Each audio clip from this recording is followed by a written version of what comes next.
तिकडे जे उभे आहेत तिकडे जागा आहे बघा, इकडे या, इथे येऊन बसू शकता. म्हणजे पायाला तुमच्या आणखी म्हणजे 2-2.5 तास झाले तुम्ही उभे आहात, तिथे एक चांगली एक रांग आहे, तिथे चांगला व्ह्यू भेटू शकतो. हो, थँक्यू. मुझे बोला गया है कि मैंने हिंदी में आज का भाषण देना चाहिए, क्योंकि हिंदी भाषिक जो हमारे भाई बहने हैं उन तक भी आज का जो संबोधन है पहुंचना चाहिए. तो मैं कोशिश करूंगा हिंदी में आज के भाषण की जो विचार है मैं रखूं. उसके साथ साथ थोड़ी बहुत मराठी भी मैं इसमें लाने की कोशिश करूंगा. सबसे पहले मैं यहाँ पर काफी खुश हूँ. मैंने कुछ महीनों पहले ये सोच लिया था कि अभी मैं कोई प्रोग्राम नहीं करूंगा. उसका कारण ये था कि जब आप संशोधक होते हैं, जब आप किसी विषय में अध्ययन करते हैं, तो उसका जो आउटपुट होता है उसको आने में समय लगता है.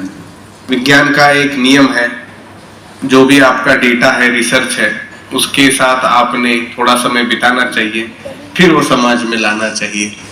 तब मैंने सोचा कि चूंकि मेरी जिम्मेवारी एक संशोधक के रूप में है, एक स्कॉलर के रूप में है, तो मैंने उसकी गरिमा रखनी चाहिए.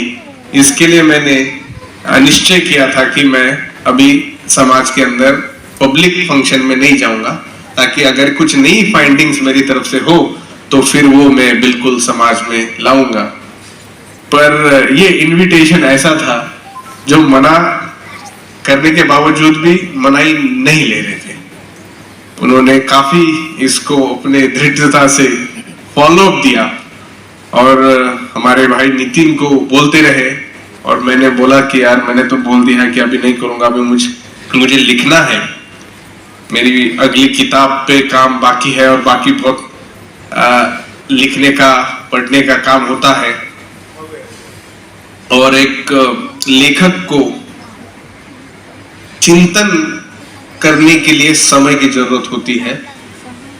समय के साथ साथ अकेलापन भी जरूरी होता है, ताकि जो तत्वज्ञान होता है, तत्वज्ञान कभी कभी उस अकेले जो समय आप बिताते हो खुद के साथ, तब आपको थोड़ा सा एक रिफ्लेक्टिव मेथोडोलॉजी तैयार होती है. आप उसको, जो आपके विचार है, आप उसको बोलते हो, सोचते हो, और कभी कभी वो तैयार होके इमीडिएटली पब्लिक में आते हो तो उसकी कैजुअलिटी भी हो सकती है. अगर मेडिकल फील्ड की अगर उदाहरण लिया जाए, तो अगर उस पे मल्टीपल ट्रायल्स जब तक प्रूव नहीं होते, उसकी कंसिस्टेंसी जब तक एस्टेब्लिश नहीं होती है, उसके प्रोटोकॉल्स जब तक सैंक्शन नहीं होते, तब तक वो लाया नहीं जाता है. उसी तरह नए ज्ञान का भी होता है, उसको भी उसी तरह का एक डिसिप्लिन लगता है. पर फिर ये राजश्री छत्रपति शाहू महाराज का ये एक प्रोग्राम था, और मुझे लगा कि मेरे राजा को मैंने अपनी कृतज्ञता व्यक्त करने के लिए मुझे आना चाहिए. और चूंकि मेरा जो चयन हुआ है वह शिवाजी फुले शाहू अंबेडकर ये आंदोलन से तैयार हुआ है, तो मैं इन्हीं आंदोलन का प्रोडक्ट हूं. तो ये मेरी जिम्मेदारी भी है कि इस आंदोलन के कारवां को आगे बढ़ाने वालों का मनोबल बढ़ाया जाए. मैं काफी महीनों से सफर में हूं, ऐसे कल भी था, और मैं आंध्र प्रदेश में पिछले 7 दिन मैं घूम रहा था.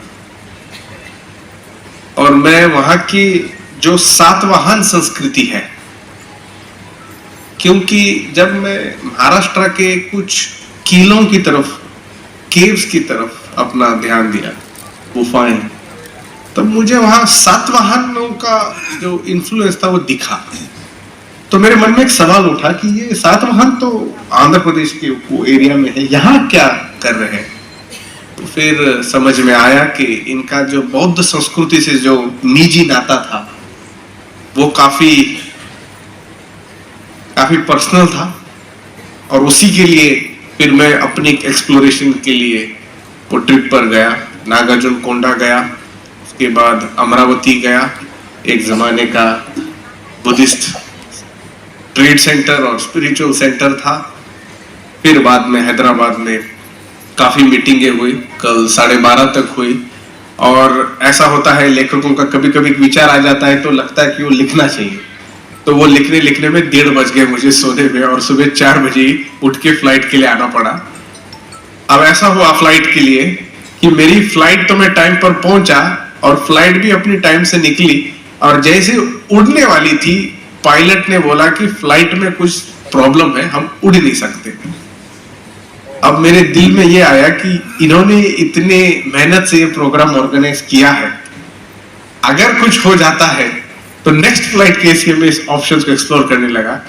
पर ये बात अच्छी हुई कि उन्होंने फिक्स किया, पर मैं गहरी नींद में था क्योंकि नींद पूरी नहीं हुई थी।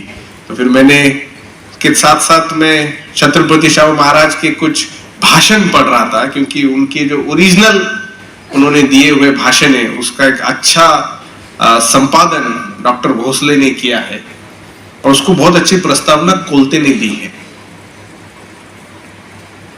मैं ये आपको इसके लिए बता रहा हूं ताकि आंदोलन की जो मर्यादा है वो मर्यादा जिम्मेदारी से शुरू होती है, और जिम्मेदारी हर कोई व्यक्ति ले नहीं सकता, उसमें मैं भी हूं, जिम्मेदारी मैं भी ले नहीं सकता।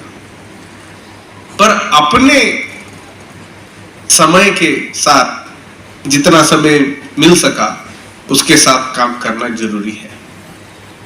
चंद्रपुर ये इलाके में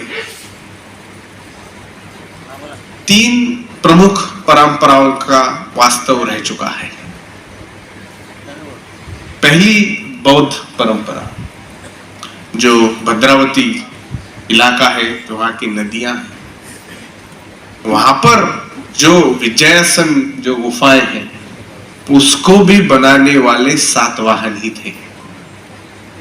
यानी सातवाहन का जो स्कोप है वो मुझे चंद्रपुर भी ले आया। उसके बाद गौंड समाज का यहाँ पर वास्तव रह चुका है, जिन्होंने यहाँ पर अपना एडमिनिस्ट्रेशन चलाया। उनके बाद 1751 में मराठा का राज्य आया। चूंकि वो राज्य चला 19वीं शताब्दी तक, उसके बाद में उनकी कोई औलाद नहीं थी चलाने के लिए, फिर वो ब्रिटिशों के पास चले गए।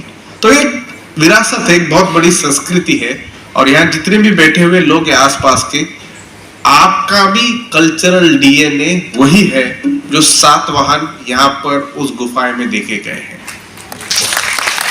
इसके लिए आप लोगों का एक यूनिफाइंग फैक्टर वो धम्म है, जिन्होंने आपको इकट्ठा किया।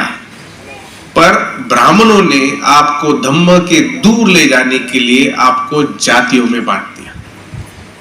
इसकी वजह से हमारे अपना अस्तित्व क्या है और हमारा इतिहास क्या है, इसके बारे में बहुत कम जानकारी हमारे समाज में है। पर जैसा हमारे साथी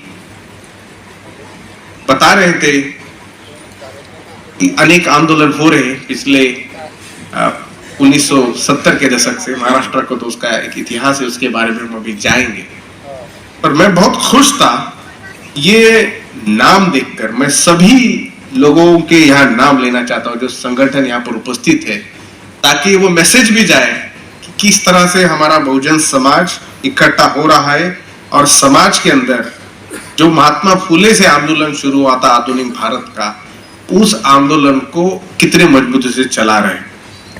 तो यहाँ पर जिन्होंने ये प्रोग्राम का आयोजन किया, उनके भूमिपुत्र ब्रिगेड के साथ साथ ओबीसी जनगणना समन्वय समिति है, बहुजन मेडिकल एसोसिएशन है।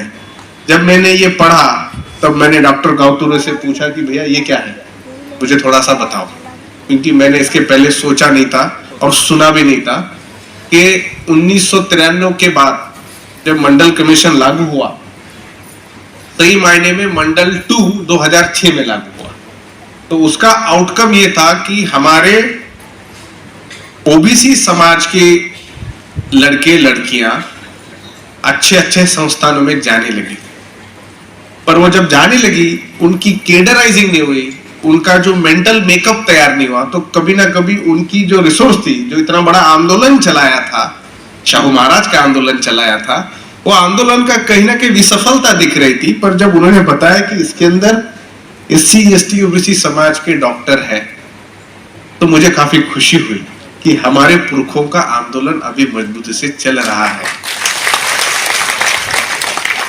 इसके साथ ही अखिल भारतीय माड़ी महासंघ, क्रांति ज्योति सावित्रीबाई फुले महिला मंडल, धनोजय कुंभी समाज Mandal, Satyashodhak Samaj, doctor Baba Saheb Ambedkar lawyers association, self respect movement, labour Maharashtra Beldar Samaj महासंघ, भीम आर्मी, मुस्लिम हक संघर्ष समिति, गुरुद्वारा प्रबंधन समिति, गोंडवाना गोटुल संस्था, समता सैनिक दल, भारतीय बौद्ध महासभा, social education movement, Maharashtra Beldar Samaj महासंघ, विमुक्त जाति व भटक्या जमाती समाज संगठना और भूमिपुत्र ब्रिगेड कामगार सेना, इनके लिए आप सब ने दिल खोल के तालियां बजाकर इनका स्वागत करना चाहिए। आज के कार्यक्रम के उद्घाटक डॉक्टर साहब, जो दिल के रोग के तज्ञ हैं, डॉक्टर विनोद नगराळे, अध्यक्षता डॉक्टर अभिलाषा गावतुरे जी, डॉक्टर राजेंद्र गावतुरे जी, आज के हमारे मार्गदर्शक, हमारे वामसेवक संगठन से जुड़े हुए हमारे साथी माननीय बाला साहब मिसाल पाटिल, और मंच पर बैठे हुए सभी सम्माननीय गण। शाहू महाराज के बारे में हमारे समाज में जितनी जानकारी है वो पर्याप्त जानकारी है, पर उसके साथ साथ शाहू महाराज की कार्य प्रणाली जो थी वो उन्होंने अपने जीवन में जितनी चाहिए वो ला नहीं सके। इसके वजह से हमारे पास एक मिथक तैयार हो चुका है। अगर राजाओं की बात करें तो बड़े राजाएं जो हुए उनमें प्रमुख नाम कुछ इस तरह से है। एक है सम्राट अशोक।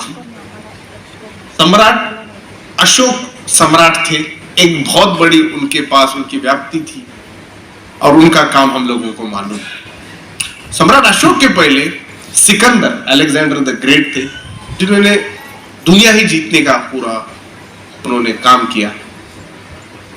उसके बाद जेंगिस खान थे। उसके बाद ग्रीक में अगस्तस थे, जो जूलियस सीजर के एडॉप्टेड उनके पुत्र थे। उसके बाद आधुनिक काल में जब आते नहीं देखते हैं, मार्कस ओरिलियस एक राजा ग्रीक संस्थान में होके गए। उसके साथ साथ अकबर द ग्रेट, जिनको नवाजा जाता है, वो भी होके गए। जापान में एम्परर मेजी ये होकर गए।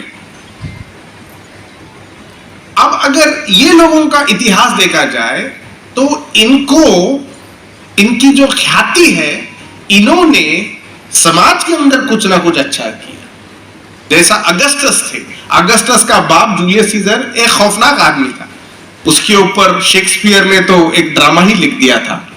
इसके साथ साथ पर उसका जो बेटा था अगस्टस सीजर, इसकी ख्याति ये जानकर है कि उसने सोचा कि लड़ाई झगड़े करने के बजाय अगर हम डिप्लोमेटिकली काम करते हैं और पीसफुल को एग्जिस्टेंस को मान्यता देते हैं तो शायद हमारे प्रशासन में हमको अच्छा करने का मौका मिलेगा। उसके पहले सम्राट अशोक के बारे में हम सभी जानते हैं, जिस तरह से उन्होंने धम्म लॉ ऑफ लैंड बनाकर लोगों में धम्म का प्रसार किया, वहां पर शील को मानने वाले लोगों को शील का ग्रहण करने के लिए उत्सुक किया। वैसे ही अकबर के बारे में जब देखा जाता है तो एक सेक्युलर राजा के नाम पर उनको देखा जाता है, क्योंकि दादी शाह महाराज खुद कहते हैं, अकबर द ग्रेट के संदर्भ में कहते हैं कि ये जो राजा थे अकबर द ग्रेट और शिवाजी महाराज को कंपैरिजन में रखकर बताते हैं कि ये जो राजा है अलग अलग धर्मों से हैं, पर अगर इनके प्रजा में आप लोग देखोगे तो उनके धर्म के साथ साथ अन्य धर्म के भी लोग, अन्य जातियां के भी लोग आपको दिखते हैं। अकबर के मामले में भी ऐसे ही था। उनके जो ऑफिसर्स थे वो सब यहाँ के मूल निवासी अनेक धर्मों के समाज के लोग थे। और फिर शाहू महाराज कहते हैं कि मराठा जो वॉरियर जो उनके पूर्वज थे, शिवाजी महाराज में भी यही एक गुण उनको दिखा, जो अनेक धर्म अनेक जातियों को लेकर उन्होंने अपना साम्राज्य चलाया। अब आई बारी मार्कस ऑरेलियस की। अब मार्कस ऑरेलियस जो है ये एक विद्वान था, राजा तो था ही। उसने जो अपने प्रजा के बारे में सोचा वो फिलोसॉफिकल एक डेटाबेस तैयार किया। उसकी किताब मेडिटेशंस नाम से प्रसिद्ध हुई। बहुत ही खूबसूरत किताब है। एक तरीके से मोरालिटी से किस तरह से एक राजा बोल रहा है कि समाज मेरे को इस तरह से चयन करना है। उसके पहले अपने शिलालेखों में, अपने रॉक कट एडिक्ट्स में, पिलरों पर सम्राट अशोक ने अपने समाज को, अपने राज्य को अनेक प्रकार के संदेश दिए, मार्गदर्शन किए। मार्कस ऑरेलियस भी उसी एक विचारधारा से एक राजा बन के गए। मार्कस ऑरेलियस का इतिहास भी हरक्यूलियन और बाकी लोगों के संबंध में लिया जाता है। उनको फिलोसोफर किंग कहा जाता है। उसी दायरे को आगे बढ़ाकर यहां पर कोल्हापुर जैसे छोटे संस्थान में घाटगे यशवंतराव पैदा होते हैं। अब है तो ये बहुत छोटा सा उनका जो राज्य है। पाटिल साहब कह रहे थे एक जिला था। अब ये एक जिले का राजा और ये अनेक राज्यों के सम्राट, इनमें छत्रपति शाहू महाराज आराम से बैठते हैं। ये क्यों बैठते हैं? ये इसके लिए नहीं बैठते हैं क्योंकि इनके पास इनका साम्राज्य बड़ा था। ये इसके लिए नहीं बैठते क्योंकि इनके पास जो आने वाला इनके रेवेन्यू था ये बहुत ज्यादा था। ये इसके लिए नहीं बैठते हैं क्योंकि इन्होंने जो आक्रमण करके, जैसा जिंगिस खान ने किया, अलेक्जेंडर ने किया, अशोक ने किया, मार्कस ऑरेलियस ने किया, उसकी वजह से बैठते हैं। उनके कंपैरिजन में ये बहुत छोटे राजा थे। फिर भी इनके जो विचार थे, समाज को लेकर इनकी जो करुणा थी, उस कारण की वजह से आज छत्रपति शाहू महाराज इन बड़े बड़े राजाओं की श्रृंखला में भी हमको बैठने को दिखते हैं।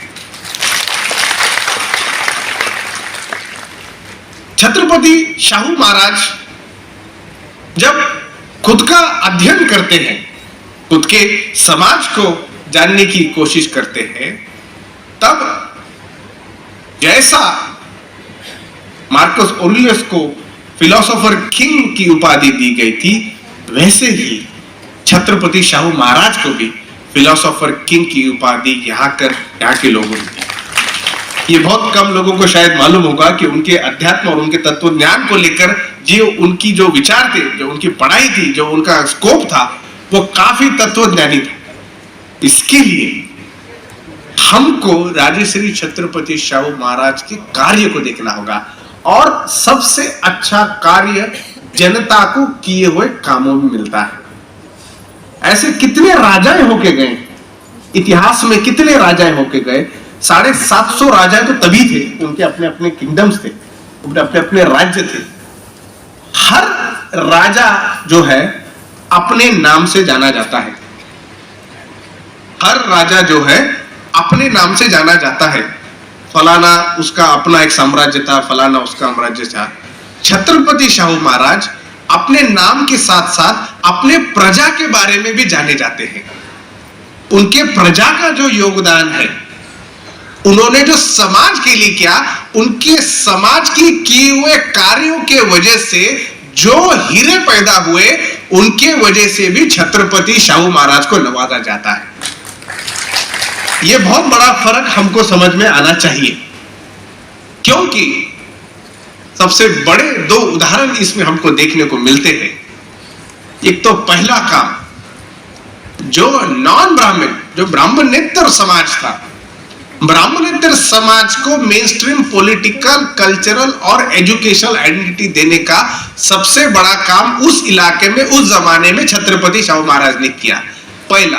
दूसरा, उन्होंने भारत के हावी फ्यूचर बड़े लीडर को ऑलरेडी उनके प्राइमरी एज में डिक्लेयर कर दिया कि ये तुम्हारा नेता है, और उसके वजह से भी छत्रपति शाहू महाराज के विजन को नवाजा जाता है।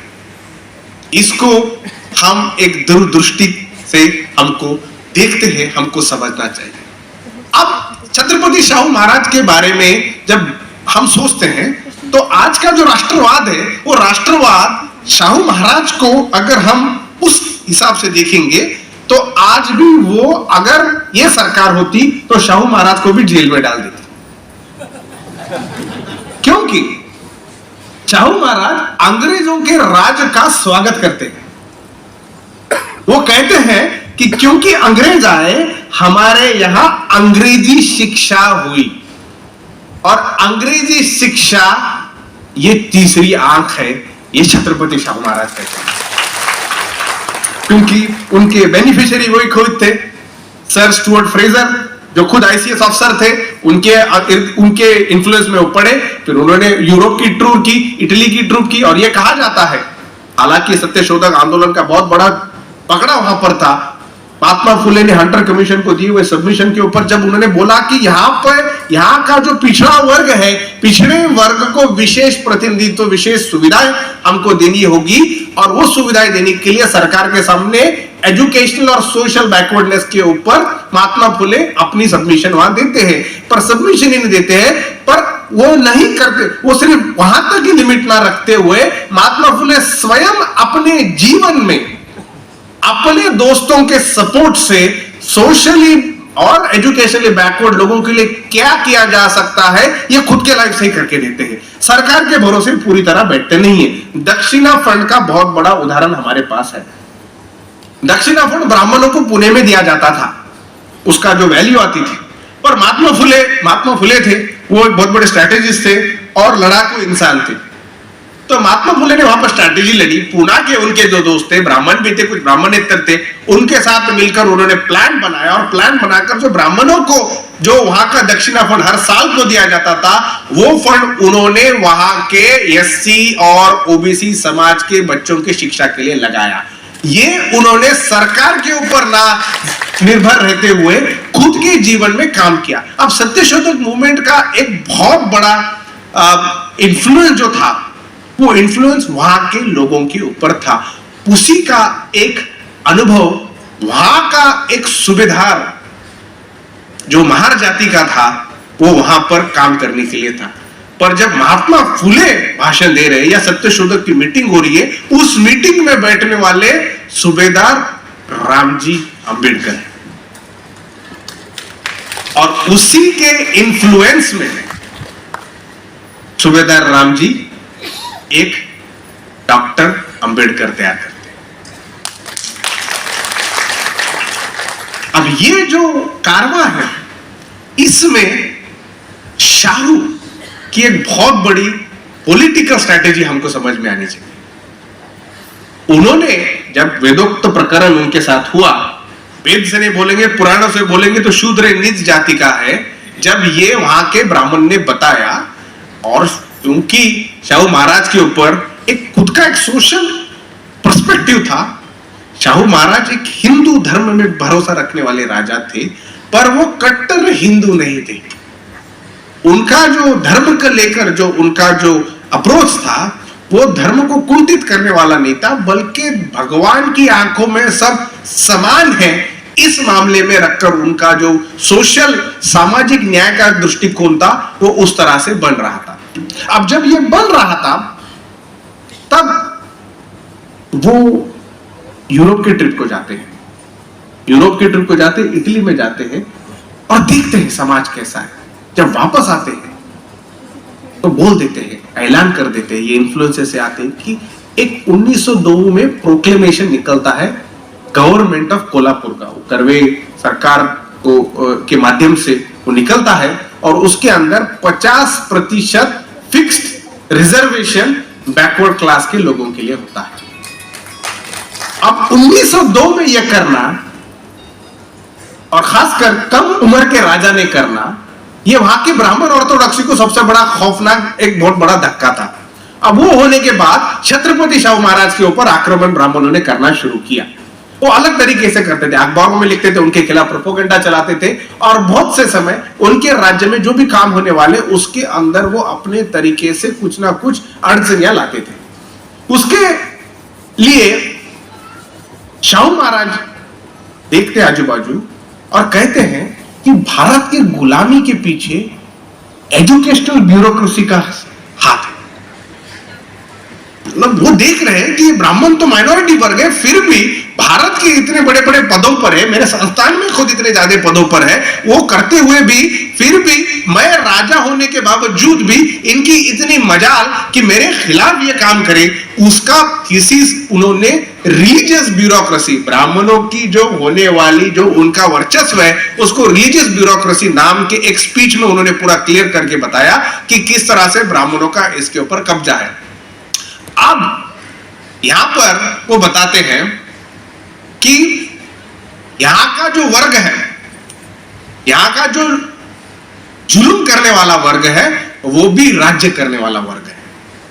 तो राज्य करने वाला और जुल्म करने वालों में फर्क नहीं है, वो एक ही है, समान है। अब अगर वो समान है, अगर वो एक ही लोग हैं, तो फिर उनकी जिम्मेवारी क्या बनती है यहां के लोगों को मुक्ति दिलाने में? तो वो कहने लगे, वो साइड वाले कहने लगे कि हमको अंग्रेजों से मुक्ति चाहिए, ये सबसे बड़ा हमारे ऊपर हो रहा अत्याचार है।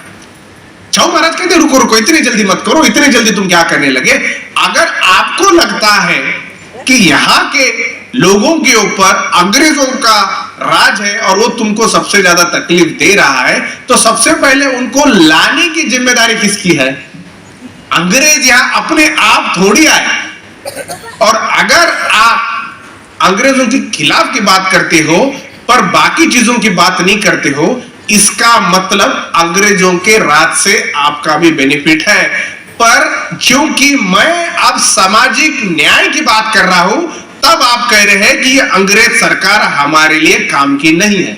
जब तक तो ठीक था, यानी छत्रपति शाहू महाराज जब यहाँ के एससी एसटी ओबीसी माइनॉरिटी लोगों के हकों की बात किए, उनके लिए उन्होंने कायदे कानून बनाए, तब यहाँ के ब्राह्मणवादी वर्ग ने यह ऐलान किया कि अंग्रेजों का राज्य हमारे लिए जरूरी नहीं है, क्योंकि ये जो भी कायदा बना रहे हैं अंग्रेज उसको स्वीकार कर रहे हैं। अब ये स्वीकार करेंगे तो समाज में चेतना होगी, समाज में क्रांति होगी और हमने बिना पैसे बिना मेहनत किए अपनी स्टेटस जो बनाई उसको बहुत बड़ी चुनौती होगी। हमारी संतानें मेहनत करने वाली नहीं है, हमारी संतानें फुकड़ खाकर दूसरे लोगों का जुर्म करके उनके किए हुए हनन का पैसा करने वाली हमारी संतानें हैं। इनका क्या होगा?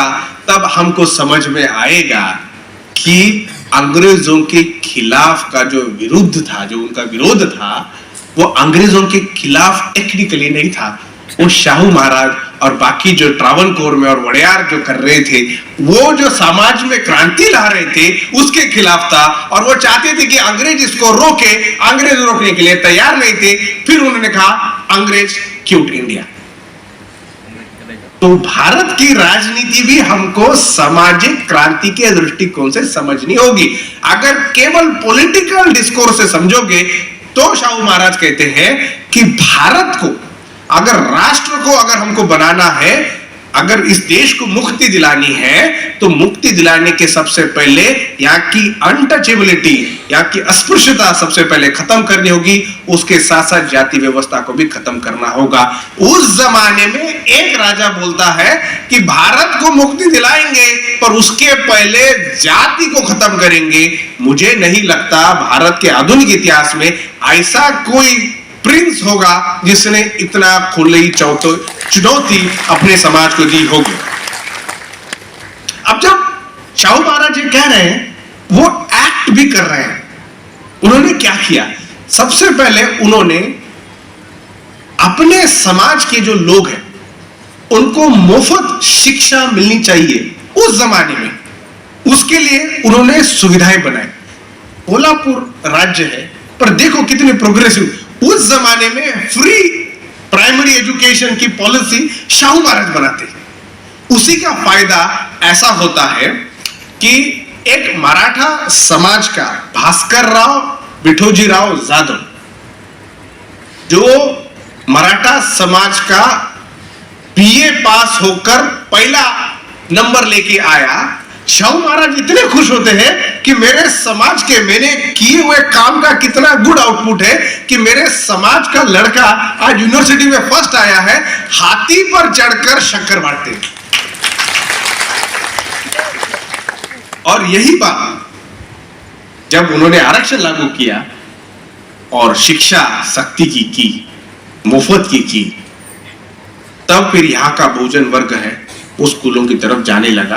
पर बहुतों के पास जाने के लिए साधन संपत्ति नहीं थी। अगर स्कूल भी जाते तो रहते कहां पर? तो उसके लिए शाहू महाराज का विजन देखो। जिस तरह से उस जमाने में ये एक विक्टोरियन मॉडल था, हॉस्टल बनाते थे, शाहू महाराज ने भी उसकी नींव रखी। कहा कि स्कूल में भेजूंगा पर इनका उपाय क्या?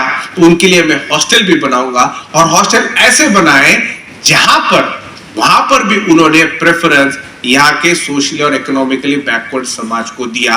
उसका ही आउटपुट ऐसे हुआ कि एक नए क्रांति की जो बीजें हैं उस आंदोलन से तैयार होते हुए ब्राह्मणेतर मूवमेंट और अम्बेडकराइट मूवमेंट एक तरीके से बनी। और वही मूवमेंट का आउटकम आज हमारे समाज के सामने लोग इधर उधर बैठे हुए लोग हैं। अब जब शाहू महाराज ने ये ऐलान किया आरक्षण का, तो एक पटवर्धन सांगली में एक प्रशासन चलता था, पटवर्धन यानी ब्राह्मण। वहां का एक गृहस्थ ऑफिसर गणपत अभ्यंकर आया और वो छत्रपति शाहू महाराज को, अब देखो महाराज को बात कर रहा है, क्योंकि जात से ब्राह्मण है, खुद को ऊंचा समझ रहा है, और राजा को बात करने को जा रहा है और राजा को चैलेंज कर रहा है कि ये क्या कर दिया तुमने? तुम्हारे संस्थान में तुमने आरक्षण लागू कर दिया, इससे तुम्हारे प्रशासन की कितनी कितना बड़ा धोखा हो जाएगा महाराज, तुम इसके लिए बंद कर दो। रियल टैलेंट को तुम अपॉर्चुनिटी दो, मेरिट को आप प्राधान्य करो। ये क्या अनमेरिटोरियस प्रोजेक्ट को आप लाए हो? आरक्षण बंद करो आप। शाहू महाराज थे, स्पोर्ट्समैन थे, कुश्ती लड़ने वाले थे, मारे नहीं उसको चल मेरे साथ बोले, उसको लेकर गए। आप मुझे पता नहीं अभ्यंकर के दिल में क्या होगा, पर उसको डर तो होगा, या तो मेरे को मारेगा या तो जलील करेगा। तो उसको एक तबेले में लेके जाते हैं।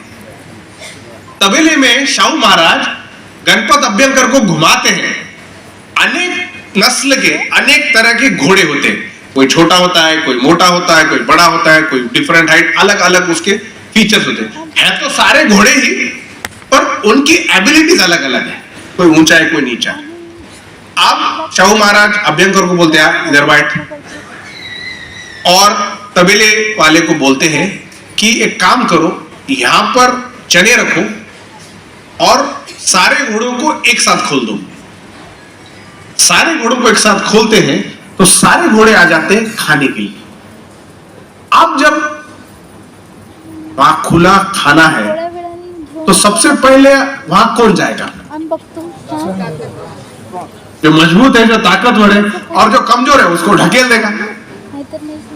जो तेज है वो आ जाएगा, जो छोटा है, जो कमजोर है, उसको तो खाने का मौका नहीं मिला। तो अगर मेरिट की बात कर रहा अभ्यंकर, तो ये किस तरह का मेरिट है? मैंने तो यहां खुला कंपटीशन रखा, घोड़ों को बोला आके खा के जा, घोड़े भी आए, पर तू ही देख रहा है कौन से घोड़े खा रहे, जो पहले से मोटे मस्त मवाल है। ऐसे ही तुम्हारे समाज के मस्त मवाल लोग इस जितने भी जो सुविधाएं उपलब्ध कराई उसके ऊपर तुमने अपनी ऐशो आराम की जिंदगी बिताए और मेरे कमजोर वर्ग के लोगों को मौका नहीं मिला।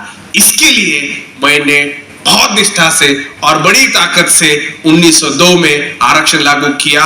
वही 1902 का आरक्षण हमारे भारत का गौरवशाली इतिहास है। जब रीडिस्ट्रीब्यूशन की बात आती थी, जब किसानों की बात आती थी, दुनिया भर में इतनी प्रोग्रेसिव पॉलिसी एक छोटे राज्य में करना, मुझे लगता है छत्रपति शाहू महाराज उन चंद लोगों में से शायद ही होंगे जिन्होंने इतनी निडरता से अपने समाज में काम किया। अब वो राजा है, उनको डर नहीं होगा क्या कि मेरे राज्य को ये क्या कर लेंगे, क्योंकि इनकी रिलीजियस ब्यूरोक्रेसी है, ये अंग्रेजों के साथ भी घुल मिल रहे। पर राजश्री शाहू महाराज ये बड़े निडर थे। राजश्री शाहू महाराज कहे मुझे इनकी चिंता नहीं, मुझे इनके सामाजिक एट्रोसिटीज की चिंता नहीं, यानी बॉयकॉट करेंगे जो कर, मुझे चिंता नहीं, मैं करके दिखाऊंगा। और वो भाषणों में बार बार ये चीजें बताते थे, और जो भाषणों में वो बताया उन्होंने, हम देखते हैं उनके एविडेंस में, उन्होंने वो करके दिखाया। 1917 में शाहू महाराज काफी बिजी है, काफी तरह घूम रहे। तो 1917 में जब उन्होंने देखा कि जाति व्यवस्था की जो नींव है, 1916 में Baba Saheb Ambedkar already caste in India नाम का जो प्रबंध प्रस्तुत करते हैं कोलंबिया में, उसमें वो बताते हैं कि जाति की जो प्राइमरी विक्टिम है वो महिला है। महिलाओं के उत्पीड़न से जाति का निर्माण होता है और जातियां उसी तरह से समाज में बैलेंस करती है। अब अगर समाज के अंदर इस तरह का इंबैलेंस तैयार होता है तो जाति व्यवस्था को खत्म करना होगा। 1917 में जब वो इस परिस्थिति को देखते हैं तो शाहू महाराज, जो उस जमाने में विधवा औरतें थी, विधवा औरतों के साथ बहुत ही अभी भी हमारे समाज में होता है, और उस जमाने में विधवा औरतें जो थी, विधवा औरतों के खिलाफ बहुत ही गंदा व्यवहार किया जाता था। फूले ने उसके खिलाफ आंदोलन किया, अपने घर में उसका एक काम किया, उसी का अपने राज्य में कानून बनाकर विधवाओं की शादी फिर होनी चाहिए, इसके लिए उसके लिए प्रावधान किया। वही नहीं किया, बल्कि जब बच्चियों की या बच्चों की शादियां होती थी कम उम्र में, उसका ना होना चाहिए, एक विशेष वर्ग में, एक विशेष उम्र में वो आकर उन्होंने शादी करनी चाहिए, इसके ऊपर भी उन्होंने 1917 में काम किया।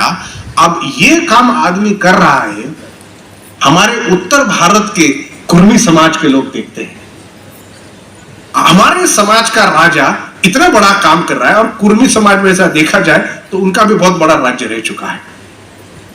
तो कुर्मी समाज के लोगों ने, वहां के अखिल भारतीय कुर्मी की जो संगठन थी, 1919 में कानपुर में बुलाकर उनका सम्मान करते हैं और उनको ऑफिशियल टाइटल दिया जाता है राजश्री। तो राजश्री उत्तर प्रदेश के कुर्मों ने दिया हुआ टाइटल है, जो हम आज फक्र से हमारे राजा को लगाकर उनका हम बड़ा उद्घोष करते हैं। अब जब 1919 में ये होता है, 1919 में साइमल्टेनियसली कुछ चीजें हो रही है। एक तो यहां पर साउथ बोरो कमीशन आता है, तो शाहू महाराज भी इस चीजों को देख रहे हैं, इस चीजों को अनुभव कर रहे हैं। अब वो देखते हैं कि एक मेरे ही मराठी समाज में एक महार का लड़का पढ़ के आया है और बहुत अच्छा इसमें निडरता है, इसमें क्वालिटी है। वो देखते हैं, उनको परखते, और उनको हमने मानगांव की परिषद में देखा, पर अन्य परिषद में, नागपुर में भी उन्होंने बताया कि जब उनको अध्यक्ष, ऑल इंडिया डिप्रेस क्लास का उनको अध्यक्ष बनाया गया था, तो उन्होंने बोला था कि ये मेरे लिए अच्छी बात है, पर मैं तुम्हारा अध्यक्ष नहीं बनना चाहता हूं, आपका अगर लीडर कोई है तो डॉक्टर अंबेडकर में ढूंढो। 1920 में वो स्टेटमेंट छत्रपति शाहू महाराज ने दिया था।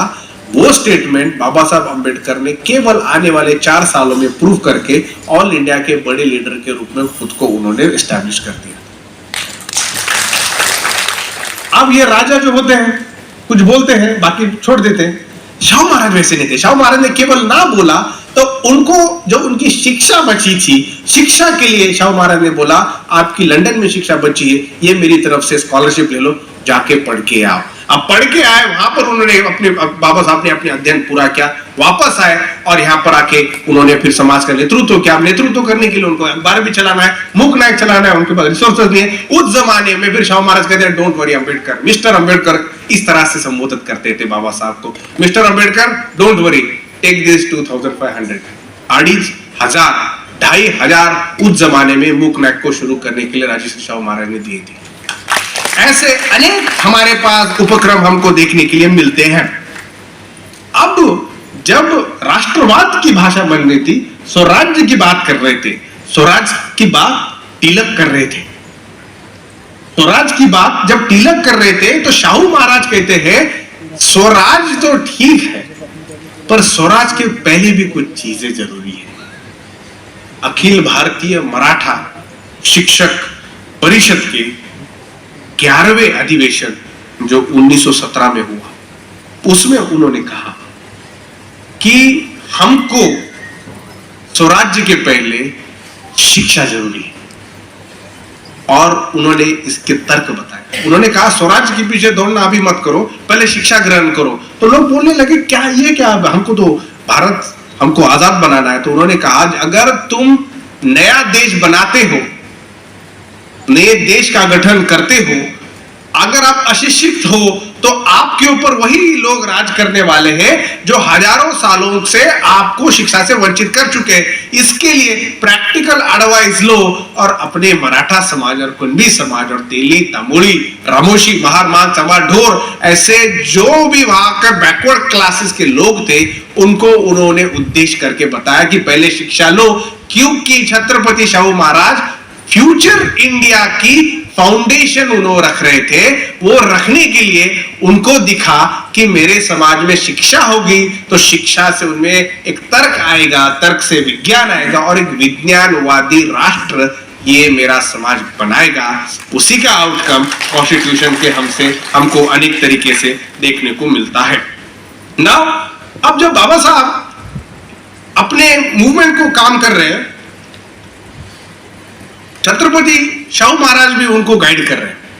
उस जमाने से शाहू महाराज कह रहे हैं, और ये डिप्रेस क्लासेस के लोगों को उन्होंने 1920 में दिया हुआ भाषण है, 1922 में जो दिल्ली में हुआ था, all India conference of schedule classes Delhi में। अब दिल्ली में जब आवाम को बुलाया गया था तो उन्होंने एडवाइस किया अनटचेबल्स को कि आपका जो स्ट्रैटेजी है वो पीसफुल तरीके से होनी चाहिए, इसमें हिंसा आप लाने की कोशिश मत करो।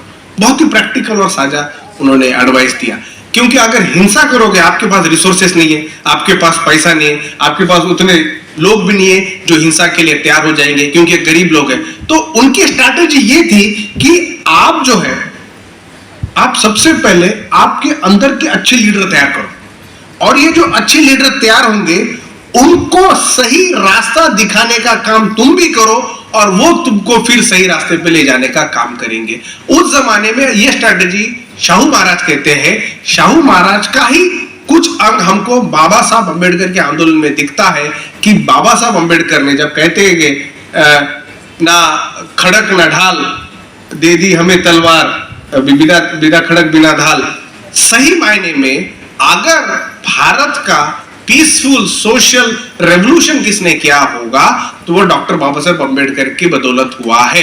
अगर वो चाहते थे कालाराम मंदिर में उनके ऊपर जो अत्याचार हुआ तो वहां के महारों को बोल देते थे, वहां के चमारों को बोल देते कि उन्होंने तुमको मारा है, कल 2 नंबर से जाओ और उनको उद्ध्वस्त कर दो, तो वो लोग तैयार थे। पर जब बाबा साहब ने उनको मना किया कि आप लड़ो मत, हम कानून के मार्ग से जाएंगे, तब वहां के कुछ लोग उनसे चिंतित हो गए कि बाबा साहब आप ये क्या कह रहे हो, ये मुझे पत्थर मार रहा है, मेरा खून निकल रहा है, इतने महीनों से हम आंदोलन कर रहे हैं और फिर भी आप कह रहे हैं इस मार्ग का अवलंबन करो। तो बाबा साहब उसमें बड़ी स्ट्रैटेजी देखते हैं। बाबा साहब को एक नया समाज बनाना था, समाज तोड़ना नहीं था। और ये जो आउटकम है, ये इन विचारों से हमको आगे बढ़ते हुए दिखता है। अभी बहुत से समय यह हुआ था कि शाहू महाराज के ऊपर बहुत से आरोप होते गए। पहला था कि तुम जातियां फैला रहे हो। आज जो किया जाता है कि तुम अगर किसी जाति के लोगों का प्रतिनिधित्व देते हो तो बोला जाता है कि तुम जाति को बढ़ा रहे हो, जाति को खत्म नहीं कर रहे हो। शाहू महाराज ने उसको बोला, मैं सिर्फ कम्युनल रिप्रेजेंटेशन दे रहा हूं। स्ट्रैटेजिक मूव है, जितने समाज के कम्युनिटी के लोग हैं उनके प्रतिनिधित्व को दे रहा हूं, मैं बाकी कुछ नहीं कर रहा हूं। अगर आपको लग रहा है कि जातियां बढ़ा रहा हूं, आपको लग रहा है कि मैं लोगों के अंदर के दूरियां कर रहा हूं, ये आपकी प्रॉब्लम है। मैं जो कर रहा हूं, मैं समाज के अंदर कम्युनल रिप्रेजेंटेशन, जिसकी जितनी संख्या भारी उसकी उतनी हिस्सेदारी। ये मॉडल जो बाद में बामसिफ और बीएसपी ने चलाया, वो मॉडल शाहू महाराज ने कम्युनल रिप्रेजेंटेशन के माध्यम से अपने एडमिनिस्ट्रेशन में दिया। अब शाहू महाराज का जो क्रिमिनल ट्राइब्स थी, गुनहगार जमातियां थी, उनके लेकर बहुत बड़ा काम है।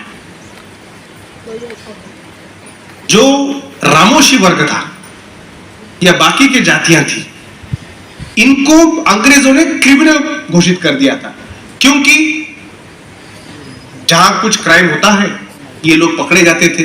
कुछ लोग हिस्से में थे, कुछ लोग हिस्से में नहीं थे। अब एक राजा की सोच देखो, अगर राजा को शांति लानी है तो राजा क्या करेगा? जेल में डाल देगा। आज का राजा क्या करता है? गलती भी किया, नहीं भी किया तो जेल में डाल देता है।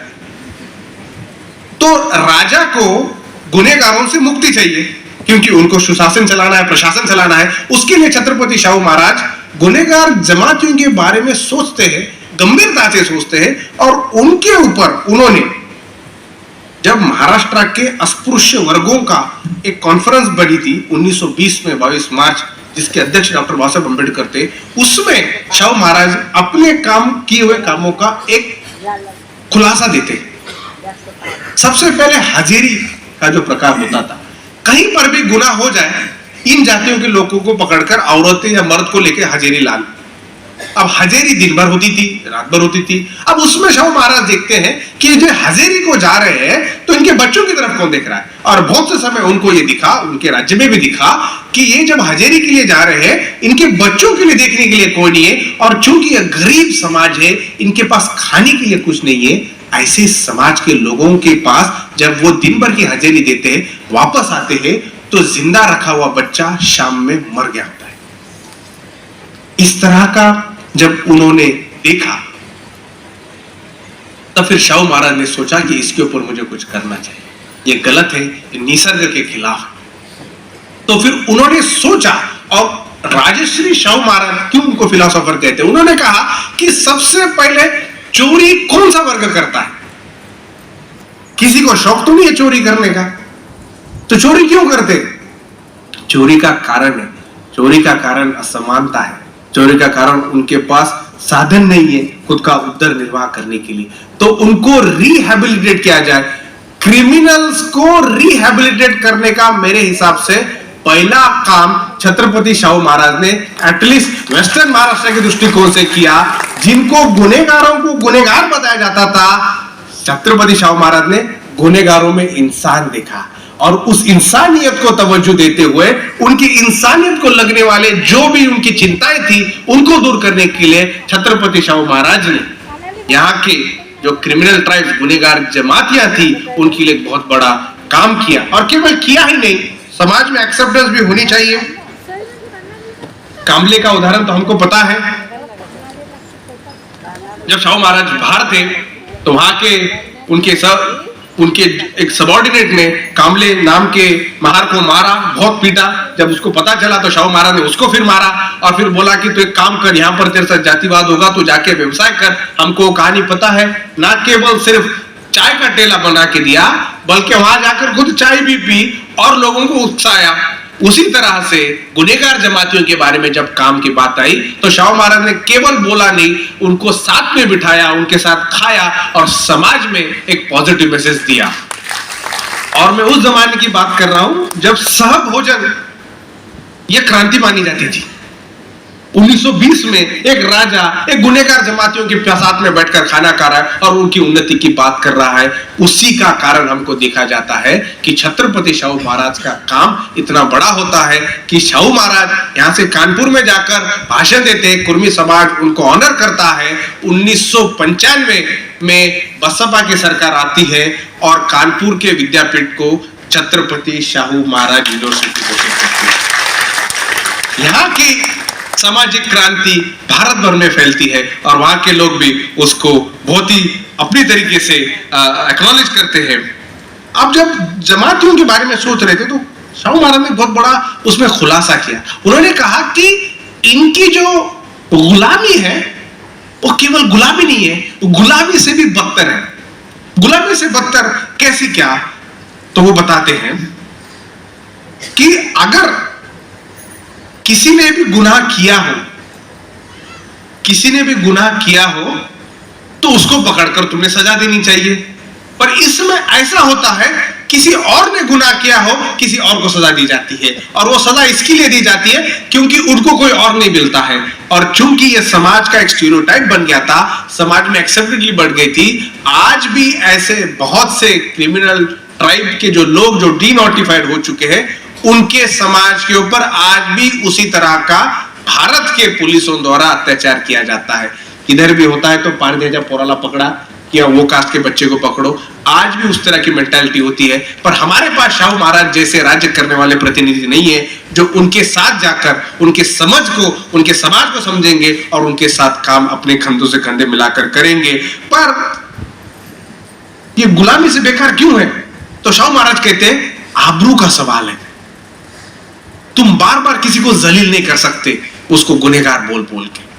अगर किसी की आबरू के ऊपर आप डाल रहे हो, उसको अगर जलील कर रहे हो तो उस व्यक्ति के अंदर का जो आत्मविश्वास है वो खत्म होता है। और बिना आत्मविश्वासी व्यक्ति को फिर अगर समाज में तैयार करना है तो वो एक समाज ढीला समाज होता है। तो शाहू महाराज का जो कंसेप्ट है वो शाहू महाराज का कंसेप्ट समाज को बनाने वाला है, ना कि समाज को तोड़ने वाला है।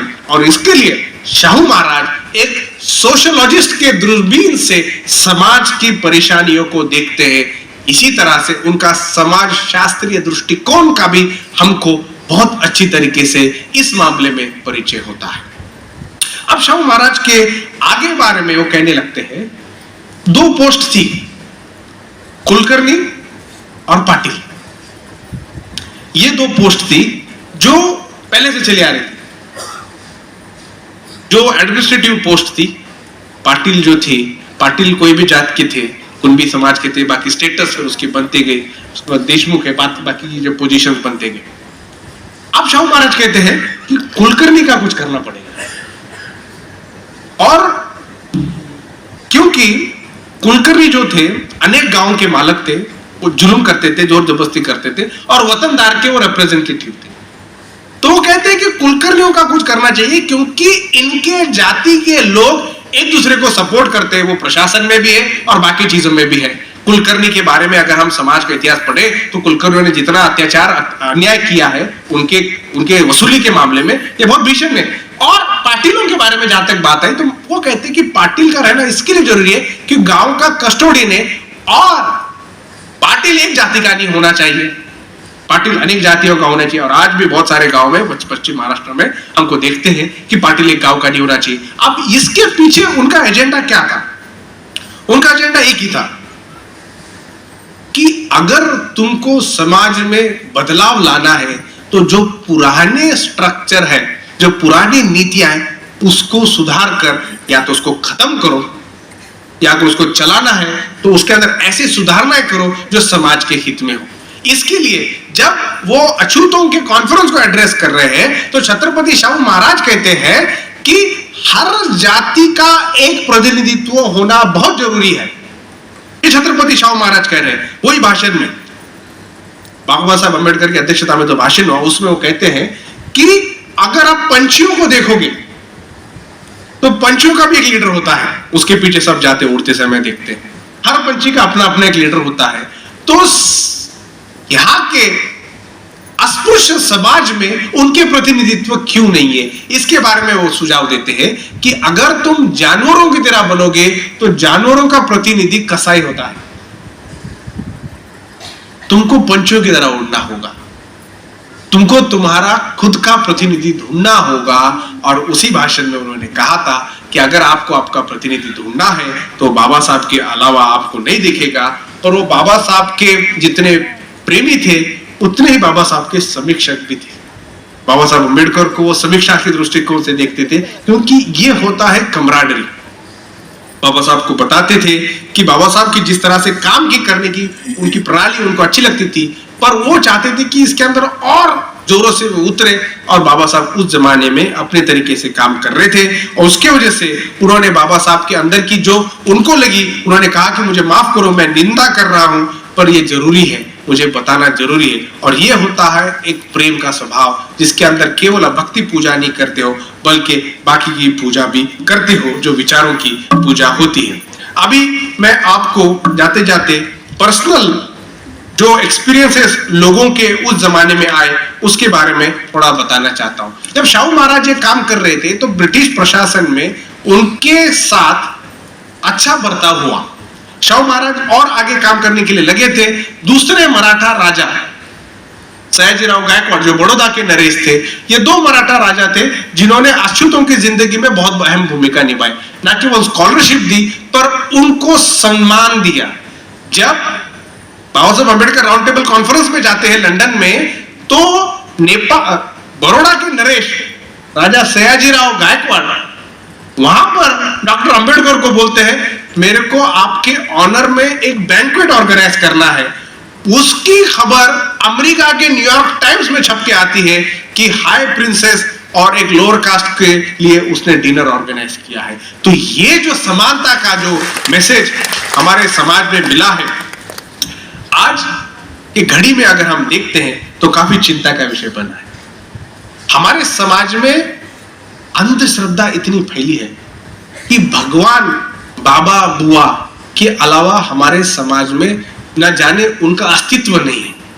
अगर हमारे समाज को तर्क के मार्ग पर चलना है तो इस विषय को विशेषकर युवाओं को सोचना होगा। कोई भगवान आपका भला करने वाला नहीं है। आपका अगर भला होगा तो आपका भला खुद ही तरह से होगा।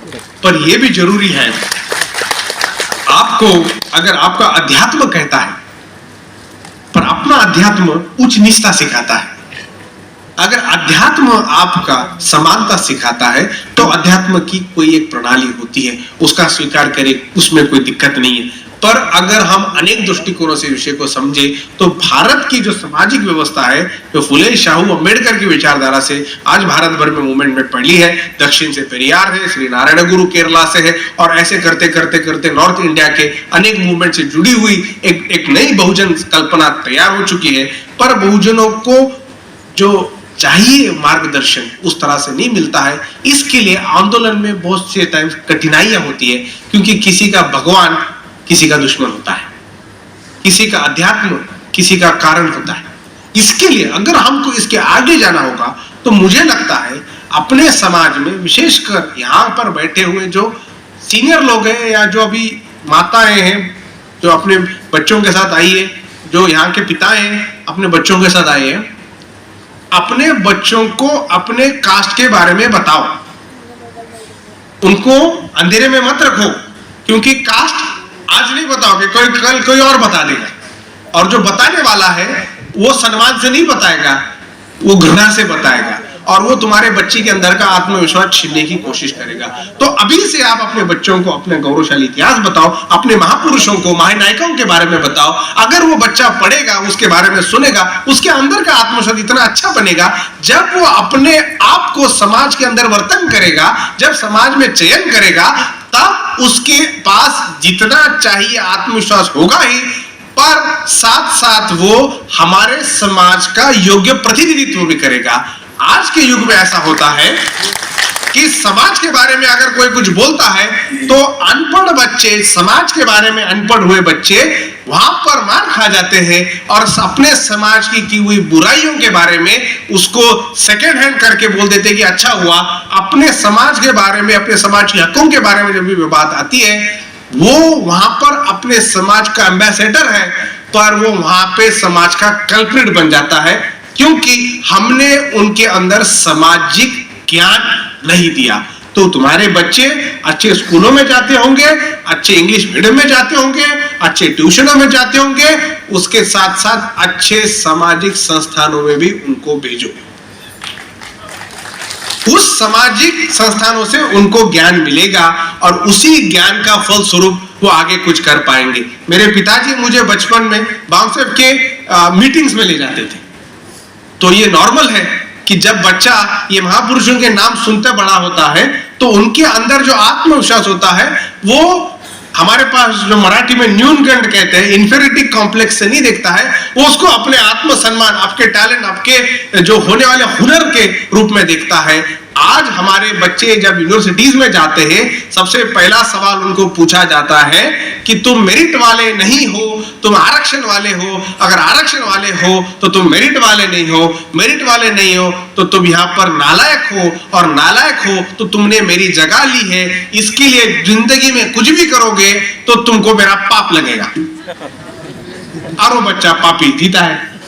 समाज के अंदर अगर हमको हमारा समाज बनाना है तो समाज के अंदर हमको सामाजिक चेतना तैयार करनी होगी, और हमारे बच्चों को बचपन से बोला जाएगा, बताया जाएगा, हमारे महानायक और महानायकों की कहानियों के बारे में बताया जाएगा, तब वो बखूबी अपने इतिहास को समझेगा। ऐसा बच्चा बताओ जब वो राजश्री छत्रपति शाहू महाराज के बारे में सुनेगा और उसके अंदर का सम्मान जागा ना हो। इतना बड़ा राजा उस जमाने में न केवल यहाँ के पिछड़ों के लिए काम करता है बल्कि महिलाओं के लिए भी काम करता है, शिक्षा के लिए काम करता है, अंग्रेजी शिक्षा के लिए काम करता है, फ्री एजुकेशन के लिए काम करता है। ऐसा राजा मेरे समाज में होके गया। उस राजा के विचारों की मैं नस्ल हूं, बोलने वाली संतानें हमको तैयार करनी है।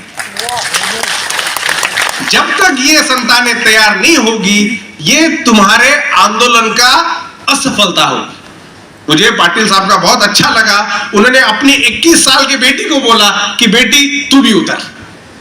बेटी को तैयार किया, न केवल माउथ पीस बने बल्कि फैमिली पीस बने। इसी तरह से आंदोलन हमारा समाज का चलता है, और उसके लिए तुमको सामाजिक जो डिस्कोर्स है, सामाजिक कॉन्शियसनेस है, सामाजिक चेतना है, उसके बारे में ज्यादा अध्ययन करना होगा। उसके लिए सामाजिक संगठनों में जाना होगा। घर बैठे बैठे ये चीजें नहीं मिलेगी। यहाँ पर जितने जितने सामाजिक संगठन हैं उसके साथ जुड़ो, उनकी मीटिंगों में जाओ, उनके नए नए भाषण होते हैं, उनकी पुस्तिकाएं पढ़ो, उनके पैम्फलेट पढ़ो, उनके अनेक होने वाले डिस्कोर्स पढ़ो, आंदोलनों में जाओ। वहां से तैयार होते हैं इंटेलेक्चुअल, पुस्तकों से तैयार होते हैं वेदोक्त ब्राह्मण। और ये पुस्तकों से बोलने वाले कौन लोग हैं? हमारे समाज में जैसा गधों को तैयार किया जाता है वैसा कॉलेजों में, ट्यूशनों में बच्चों को तैयार किया जाता है। ये ब्राह्मणिकल वैदिक कंसेप्ट है। क्या है? हम सब वही स्कूल सिस्टम से गए हैं। एग्जाम के पहले क्या करना पड़ता है? रट्टा मारना पड़ता है। ये कितनी अनैसर्गिक, डॉक्टर लोग तो बता सकेंगे। ये कॉग्निटिव मोशन जो है तुम्हारा,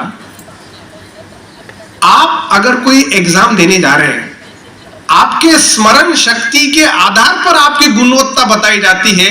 ये कितनी मूर्ख वाली कल्पना है। पर जो वेद पढ़कर बचपन से ही घोकम पट्टी कर रहा है, उसको तो वो घोकम पट्टी करने का दूसरा अध्याय है, वो तो एक्सेलेंट ही करेगा। पर अगर उसके अंदर हम प्रैक्टिकल्स लाएंगे, अनुभव लाएंगे, रीजनिंग लाएंगे और बाकी कॉग्निटिव मेथड से टेस्ट करेंगे तो बहुजन समाज के बच्चे बिल्कुल नंबर 1 पर जाएंगे। पर आज जो हो रहा है, हमारे बच्चों को नया ब्राह्मण बनने की शिक्षण प्रणाली बन गई है। घोकम पट्टी करो, करो मैंने घोकम पट्टी कर दिया, मैं लॉयर वैसे बना घोकम पट्टी करके इंडिया में। अब जब मैं पढ़ रहा हूं, मैंने पढ़ लिया, अब कल एग्जाम है, एग्जाम 9 बजे है, फ्रेश 7 बजे उठा, हालांकि 3 बजे सोया, पर घोकम पट्टी करके तैयार हो गया। 9 बजे एग्जाम है, 7 बजे उठा, खाना ऐसे ही खाया, बादाम वगैरह पिस्ता वगैरह, ताकि बोला जाता है दिमाग अच्छा रहे। एग्जाम के पहले मेरा सर दर्द शुरू हुआ। अब क्या होगा? मेरा सर दर्द दे रहा है, जितना भी मैंने स्मरण किया था वो तो विस्मरण हो गया, यानी बाकी चीजें मेरे से तराश ही नहीं गई। हमारे पास वाइवा को सिर्फ एक पेपर होता है, बाकी थियरी के पेपर होते हैं, और वो थियरी तुम्हारे रीजनिंग को टेस्ट नहीं कर रही है, तुम्हारे एनालिसिस को टेस्ट नहीं कर रही है, तुम्हारे अंदर की क्यूरियोसिटी को टेस्ट नहीं कर रही है, तुम्हारे अंदर की मेहनत को टेस्ट नहीं कर रही है, केवल तुम्हारे स्मरण शक्ति को टेस्ट कर रही है। स्मरण शक्ति आपके पास शायद पता नहीं, हमारे पास पन्ना लाल हुआ करता था। पन्ना लाल यानी नुमाइश में आने वाला गधा। उसको अगर बार बार बोल दो तो उसी तरह से वो एक्ट करता था। अगर आप तोते को लेके आओगे, तोते के सामने एक शब्द बार बार बोलोगे, तोता भी वो बोलने लगता है। हमारे समाज में उसी तरह से फिर वो समाज के अंदर बड़े बड़े अधिकारी बनकर तोता और गधा ही बनते हैं। इसके लिए भारत की विद्यापीठों की रैंकिंग टॉप 100 में, टॉप 200 में नहीं है। इतने बड़े बड़े खुद को IIT IIM बोलने वाले संस्थान, इतने मुश्किल से एडमिशन लेने वाले संस्थान, इनकी औकात ही नहीं है टॉप 200 में जाए। स्विट्जरलैंड जैसा छोटा देश है साहब, स्विट्जरलैंड भी है, सिंगापुर भी है, छोटे देश है। सिंगापुर में कभी जाओगे तो देखोगे छोटा आइलैंड देश है। सिंगापुर के जैसे देश में वर्ल्ड की टॉप 10 यूनिवर्सिटीज में सिंगापुर की 2 यूनिवर्सिटीज होती है। उनकी जनसंख्या मात्र 10 लाख से कम होगी, हमारी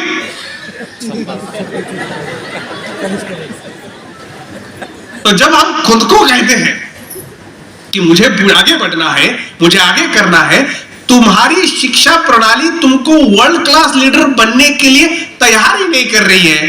इसके लिए मैंने बहुजन समाज के बच्चों को तैयार किया और बोला कि फॉरेन में जाओ, फॉरेन में जो टॉप यूनिवर्सिटीज है वहां पे जाके अपना झंडा गाड़ो, और वहां से बड़े बड़े वैज्ञानिक, बड़े बड़े साइंटिस्ट, बड़े बड़े थिंकर, बड़े बड़े बिजनेस पीपल बन के आओ, ताकि फिर समाज में आके उसी तरह का तुम जो तुम्हारा ऊपर जो इन्फ्लुएंस है, जो तुम्हारा ज्ञान है, समाज में तुम ला सके।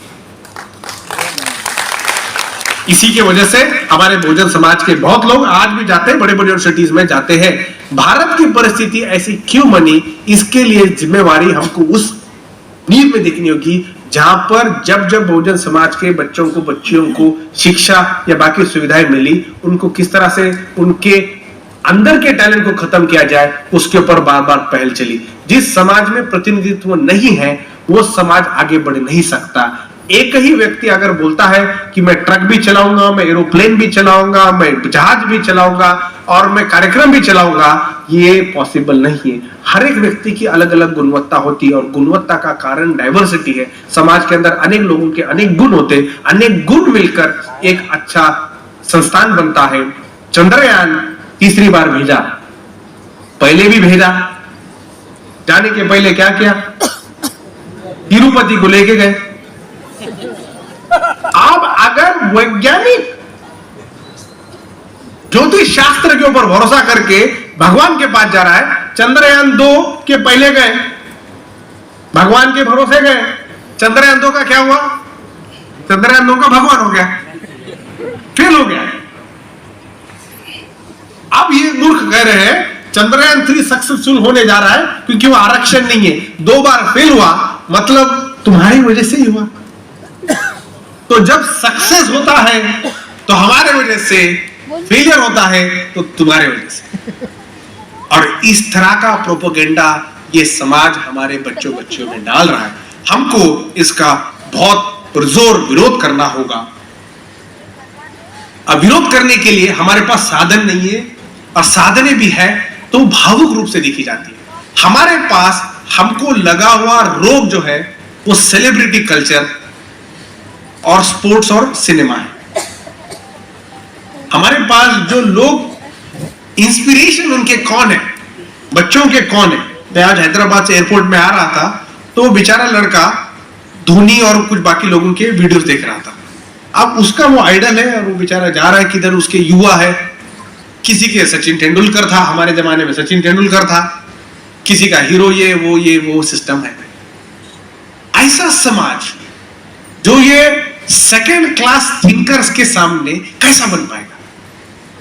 ये सेलिब्रिटीज जो तुम्हारे आइकॉन बनते फिर रहे, उनकी तस्वीरें हम दीवारों पे लगा रहे, उनके फिल्मों के नाम को लेकर हम जाकर फिल्में देख रहे हैं, क्रिकेट रहा तो क्रिकेट को जाकर हम उसका अध्ययन कर रहे हैं, उसके ऊपर पैसे डाल रहे हैं। ऐसे लोगों ने समाज के भले के लिए क्या किया, ऐसे लोगों की यादी आप बनाओ। तुम्हारे हकों की बात ये सेलिब्रिटी ने कब किया? तेरे को धोनी पसंद है, ठीक है, तेरे हक के बारे में इसने कभी कुछ काम किया? तेरे विरुद्ध चलने वाले प्रवाहों को इसने मदद की है, धर्म के माध्यम से, जाति के माध्यम से, कल्चर के माध्यम से, व्यवस्था में परिवर्तन लाने वालों के खिलाफ बोलकर या चुपचाप बैठकर।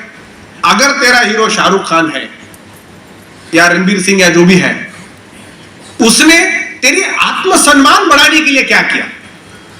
ऐसा देखकर तुझे क्या लगा कि मुझे अभी इस तरह से बनना चाहिए? अगर तुम्हारे नायकों का भी वो रोल करते हैं तो प्रोफेशनल रोल होता है, वो चले जाते हैं, उनकी तस्वीरें हमारे घरों में रहती है और वो करोड़पति बन जाते हैं।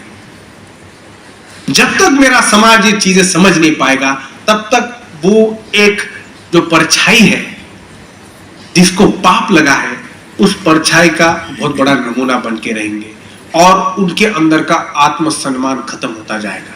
इसके लिए अगर आपको सच में सेलिब्रिटी बनने हैं तो हमारे नायक नायिका ये इनसे अच्छे सेलिब्रिटी मुझे कहां दिखी थे, और इनके लाइफ में सच में सेलिब्रिटी थे, सुपरस्टार लोग थे। महात्मा फुले तो देखो सुपरस्टार थे, सावित्रीबाई फुले सुपरस्टार थी, बाबा साहब सुपरस्टार थे, गाड़गे महाराज सुपरस्टार थे। गांव में जाते लोग अरे गाड़गे महाराज आए क्या? सुपरस्टार सेलिब्रिटी थे भाई। शाहू महाराज राजा तो सेलिब्रिटी होता है।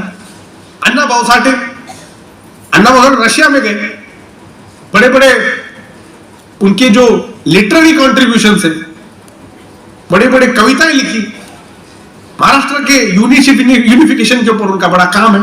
तो ऐसे मेरे स्टार्स, बिरसा मुंडा के ऊपर अभी फिल्म बनने जा रही है, ये सेलिब्रिटीज है हमारे। तुम क्यों टुचपुंजों की नकल करने लगे हो? अगर नकल ही करनी है तो तुम्हारे भविष्य के लिए जिसने काम किया उसको तुम्हारे समाज का सेलिब्रिटी बनाओ और उनके दिए हुए नक्शे कदम पर चलो, तब समाज की चेतना एक अलग स्तर पर जाएगी। नहीं तो तुम भी जो है इसी सिस्टम के विक्टिम बनोगे, और विक्टिम जो होता है वो बदलाव लाने के लिए समय लेता है। जो पीड़ित है उसको पहले पीड़ा से बाहर निकलना होगा, पहले दुरुस्त होना होगा, फिर वो लड़ेगा। तुम विक्टिम बनो ही मत, पीड़ित बनो ही मत, पहले से ही सजग बनो, पहले से तैयार बनो। अब ये सेलिब्रिटीज भी क्या कर रहे हैं? अंडरवेयर बेच रहे हैं टीवी पर,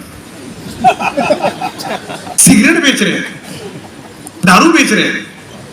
कभी कोई सेलिब्रिटी ने अच्छी नैतिकता वाली एडवर्टाइजमेंट की ऐसा देखे हो क्या? कोई भी सेलिब्रिटी ने यहां पर समाज में शांति हो, भाईचारा हो, उसके लिए एक्टिवली काम किया जिसको आप फॉलो करते हो? हर चीज आपको बेची जाती है, पानी से लेकर फोन से लेकर बालों के, इस तरह से उस तरह से। और जितनी भी एडवर्टाइजिंग इंडस्ट्री है ये झूठी इंडस्ट्री है। ये आपके आंखों के ऊपर का बहुत बड़ा पर्दा है और ये पर्दा आपको अंधकार में ले जा रहा है, और इसका पुरस्कार करने वाले सेलिब्रिटी है, यानी ये तुमको अंधकार में ढकेलने वाले गुनहगार हैं। उसका फायदा करके ले रहे हैं। उनके 2-2 मिनट के जाहिरात के करोड़ों करोड़ों मिलते हैं, और वो अपने बच्चों को बोलते हैं मेरी एडवर्टाइज मत देख, जा अमेरिका में पढ़ गया। हमारे बहुजन समाज के लोगों को जिस तरह का नशा लगा दिया है, ये काफी चिंता का विषय है। और मुझे लगता है मेरे समाज में इसके ऊपर जानकारी होना बहुत ही गंभीर रूप से मुझे देखना होगा। आज की जो युवा पीढ़ी है वो स्नैपचैट और इंस्टाग्राम के जनरेशन में है। अब इंस्टाग्राम में जब हम जी रहे हैं, हमको ये आधुनिक कैपिटलिज्म का सिद्धांत भी समझना होगा। जब तक हम समझेंगे नहीं, फिर भी हम विक्टिम बनते रहेंगे। हम हिस्टोरिकल विक्टिम थे, अभी हमको परमानेंट विक्टिम नहीं बनना है। परमानेंट विक्टिम नहीं बनने के लिए नए जो तंत्रों का उपयोग हो रहा है उसके खिलाफ हमारी जागृति होना जरूरी है। इंस्टाग्राम में जब हम देखते हैं तो ये फिल्टर वाली जनरेशन है। इंस्टाग्राम के फिल्टर लेकर का तस्वीर निकालनी भी है तो यानी खुद की खूबसूरती को दबाने का एक तरीका यानी इंस्टाग्राम के फिल्टर्स है।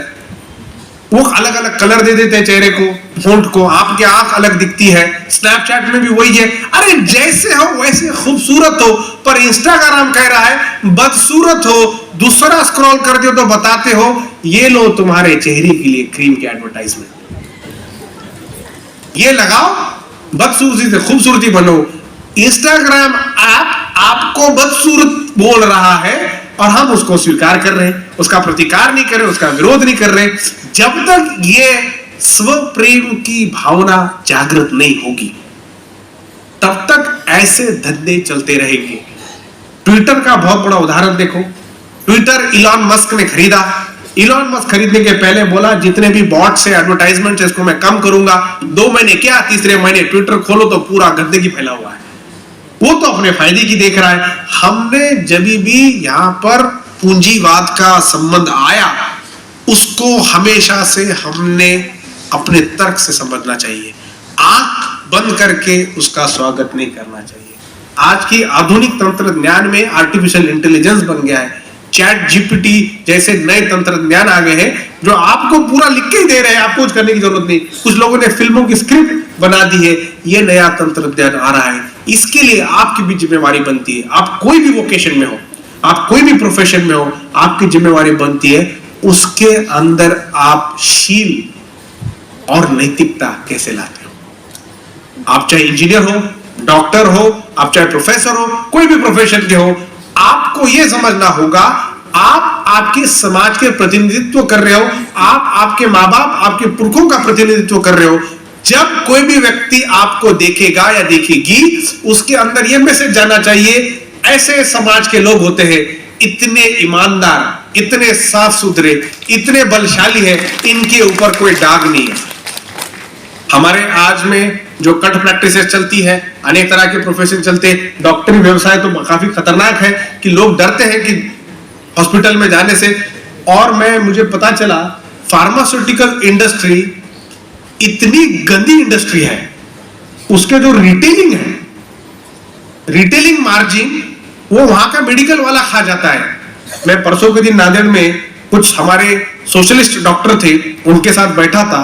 उन्होंने मुझे एक सिरिंज लाके बताई। उन्होंने बताया ये कितने की है, उसके ऊपर एमआरपी लिखा था 180 या कुछ रुपए। उन्होंने बोला हमने इसको 5 रुपए में खरीदा।